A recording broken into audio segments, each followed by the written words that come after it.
یہ واقعہ میرے سگے بھائی کا ہے جس کا حشر میں نے اپنی آنکھوں سے دیکھا اور میری روح تک لرز گئی۔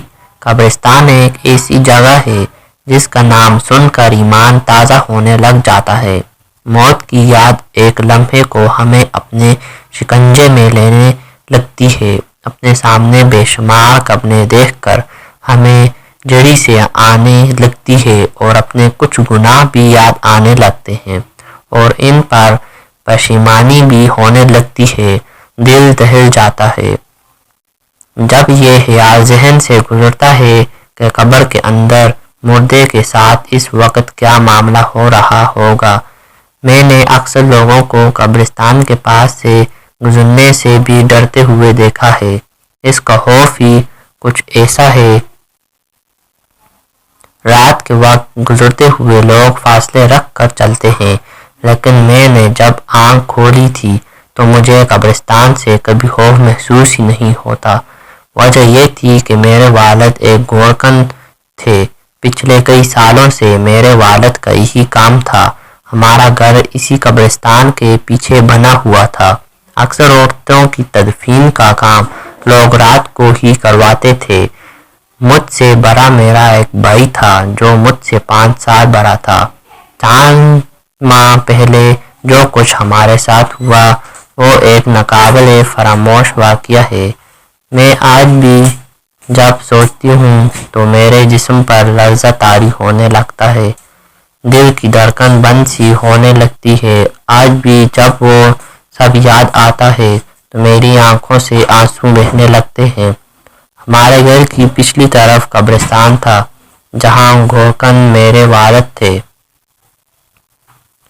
کچھ ماہ پہلے کی بات ہے جب اس قبرستان میں عجیب و غریب واقعات رونما ہونے لگے تھے۔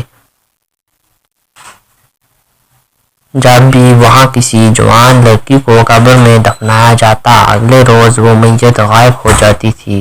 ہمارے علاقے کی پولیس والے ابھی تک اس چور کی کھوج نہیں لگا سکتے تھے۔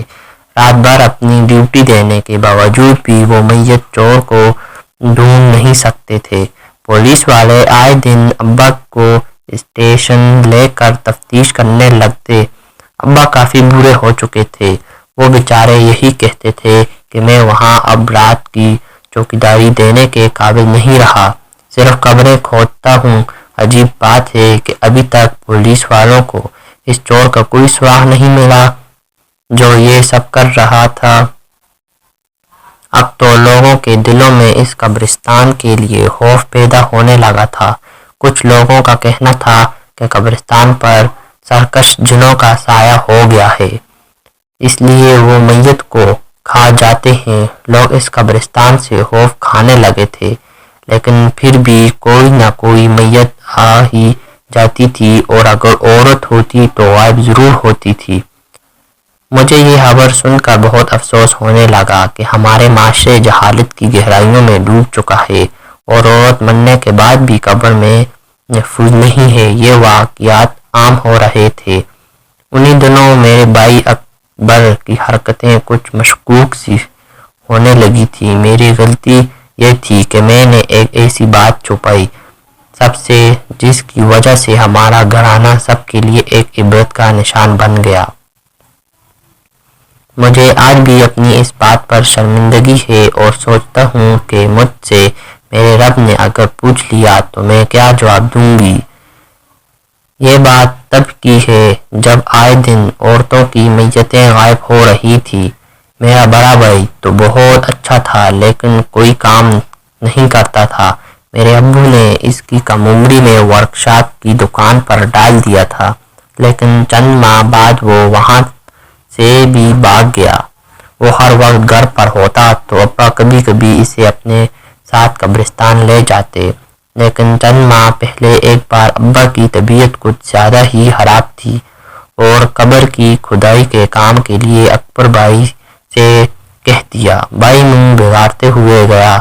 مجھے یہ کام پسند نہیں تھا، ابا کے سامنے انکار نہیں کر سکا۔ عجیب بات یہ تھی کہ وہ عصر کے وقت گیا تھا اور رات 2 بجے واپس لوٹا تھا، حالانکہ وہ کام چور قسم کا تھا۔ سست اور کاہل بہت تھا۔ رات 2 بجے تک مجھے اس کے انتظار میں جاگنا پڑا کیونکہ اماں اور ابا جلدی سو جاتے تھے۔ جب وہ گھر داخل ہوا تو اسے دیکھ کر میرے کچھ پریشان سی ہوا۔ وہ حد درجے پریشان اور بدحواسا سا تھا۔ سردی کے موسم میں بھی اس کے چہرے سے پسینہ پانی کی طرح بہہ رہا تھا۔ رنگت اڑی ہوئی تھی، آنکھیں سرخ ہو رہی تھیں، کپڑے اور ہاتھ پاؤں مٹی سے بھرے ہوئے تھے۔ جلدی سے گھر میں داخل ہوا اور دروازہ بند کر دیا۔ مجھ سے کہنے لگا، جلدی سے میرے کپڑے نکالو، میں نہانے جا رہا ہوں۔ میں اسے دیکھ کر اس کے لیے بھی پریشان ہوا کہ اس طرح کی حالت سے اس کی پہلے کبھی نہیں ہوئی تھی۔ وہ جب نہا دھو کر آیا تو میں نے اسے کھانے کے لیے پوچھا۔ اس نے صاف انکار کر دیا، کہنے لگا مجھے بھوک نہیں ہے۔ مجھے یہ بات بھی تعجب میں ڈال رہی تھی کہ اسے بھوک بہت لگتی تھی اور وہ کھانا کھائے بنا ہی قبر کی کھدائی کے لیے چلا گیا تھا۔ مجھے کہہ گیا تھا کہ واپس آ کر کھانا کھاؤں گا اور اب آ کر کھانا بھی نہیں کھا رہا تھا۔ ایسا بھی پہلے کبھی نہیں ہوا تھا۔ نہ جانے کس بات کی ہے بے چینی۔ اس رات کو وہ صحن میں چارپائی ڈال کر ہی سو گیا۔ اگلے روز بابا قبرستان سے گھر آئے تو بہت پریشان تھے۔ اماں سے کہنے لگے، جس لڑکی کی قبر اکبر کھودنے گیا تھا اس قبر سے اس لڑکی کی میت غائب ہے۔ یہ سن کر اکبر بھائی کے ہاتھ سے پانی کا گلاس چھوٹ کر گر گیا۔ وہ اس وقت کھانا کھا رہا تھا۔ اب باقی بات سن کر اس کی حالت عجیب سی ہونے لگی تھی۔ ابا نے اکبر بھائی کو غور سے دیکھا تو اس کی رنگت اڑنے لگی۔ ابا نے کہا، تجھے کیا ہوا ہے؟ ابا کے پوچھنے پر وہ بولا، بوکھلاہٹ کا شکار ہو گیا۔ اس کی آواز میں ہچکچاہٹ سی آنے لگی تھی۔ لگا کہ کچھ بھی نہیں ہوا، میں نے خود قبر ٹھیک سے کھودی تھی، مجھے نہیں پتا۔ اکبر بھائی کے پسینے چھوٹنے لگے، وہ اٹک کر بول رہے تھے۔ ابا نے کہا، تم مغرب کے بعد فارغ ہو چکا تھا، پھر گھر کیوں نہیں آیا؟ رات بھر کہاں تھے؟ یہ سن کر اکبر بھائی مزید بدحواس ہو گئے، کہنے لگے کہ میں دوستوں میں گیا تھا، مجھے تو ویسے بھی قبرستان سے ڈر لگتا ہے۔ اکبر بھائی کی آواز ان کا ساتھ نہیں دے رہی تھی۔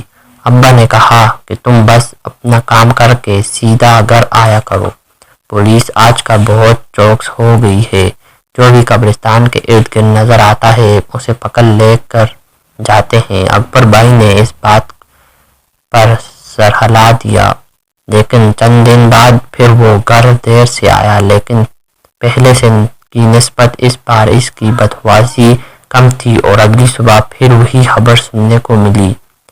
مجھے شک ہونے لگا کیونکہ جس صبح میت غائب ہوتی اس سے پچھلی رات میرا بھائی رات کو 2-3 بجے ہی لوٹتا۔ مجھے اپنے بھائی کی حرکتیں کچھ مشکوک سی لگنے لگی۔ وہ اب اکثر راتوں کو دیر سے آنے لگا، اس کے کپڑے مٹی سے بھرے ہوئے ہوتے اور آتے ہی نہانے چلا جاتا۔ ایسا تب ہی ہوتا جب کسی جوان لڑکی کی میت کو دفنایا جاتا اور اگلے روز یہ خبر ملتی کہ وہ میت غائب ہو گئی۔ ایک بار میں بھی بھائی کی الماری صاف کر رہا تھا کہ تب مجھے وہاں ایک ایسی چیز نظر آئی جس نے میرے ہوش اڑا دیے۔ وہاں بہت سارے پیسے تھے، حالانکہ بھائی کوئی کام نہیں کرتا تھا اور میرے والد کو قبر کھودنے کے بھی اتنے ہی پیسے ملتے تھے کہ ہم شکل زندگی بسر ہوتی۔ پھر بھائی کے پاس اتنے پیسے کہاں سے آئے؟ میرا بھائی جب بھی دیر سے لوٹا کچھ تھکا سا لگنے لگا تھا۔ مجھے اپنے بھائی پر شک ہونے لگا۔